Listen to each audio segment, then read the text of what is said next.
آپ کو پتہ نہیں یاد ہے یا نہیں یاد، جب ہم اس مدرسے میں ہوا کرتے تھے تو ایک سال ماہ رمضان میں ایک ماہ ایسا ہوا تھا کہ ایک سکھ آیا کرتا تھا افطاری میں، یاد ہے آپ کو؟ تو کسی نے کہا کہ یہ تو، میں نے اس کو کہا، میں نے کہا بھائی بات یہ ہے کہ اللہ تعالیٰ کا دسترخوان بڑا وسیع ہے، اس کو اٹھاؤ نہیں، بیٹھا رہے۔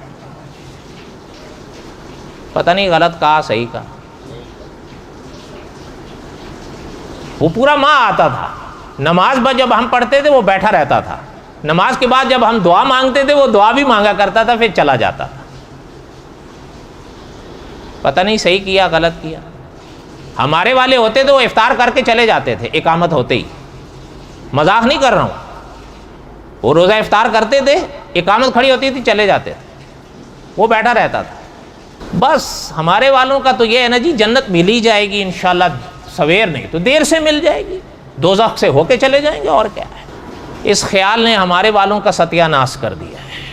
میں کل ہی یہاں ایک دوست کو کہہ رہا تھا کہ آپ صلی اللہ علیہ وسلم کی حیات طیبہ آپ اٹھا کر پڑھیں۔ علامہ خالد محمود صاحب رحمۃ اللہ علیہ نے چیلنج کیا ہے پوری دنیا کفر کو کہ ہمیں ایک وعدہ حضور کا بتاؤ یا ایک معاہدہ حضور کا بتاؤ جو حضور نے تم سے کیا ہو اور پورا نہ کیا ہو۔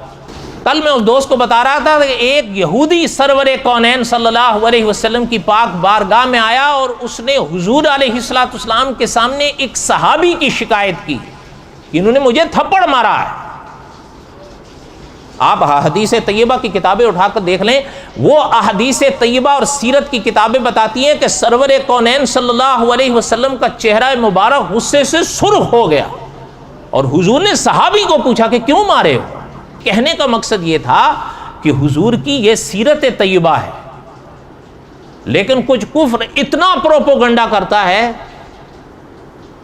حالانکہ آپ دیکھیں میرے اور آپ کے ہاں رواج نہیں ہے، لیکن سرور کونین صلی اللہ علیہ وسلم جب قربانی کا گوشت کیا کرتے تھے نا، آپ حضور کی زندگی پاک کو پڑھ کے دیکھ لیں، حضور علیہ السلام جو قربانی کے گوشت کے جو حصے کیے جاتے ہیں، سنت ہے نا کتنے حصے کرو، تو اس میں جو تقسیم کیا جاتا تھا حضور علیہ السلام ایسے گھروں میں بھی بھجواتے تھے جو غیر مسلموں کے ہوتے تھے۔ اس لیے ہمارے اکابر نے سرور کونین صلی اللہ علیہ وسلم کی اس پاک سیرت کو سامنے رکھ کے سبق دیا ہے، کفر سے نفرت کرو، کافروں سے نہیں۔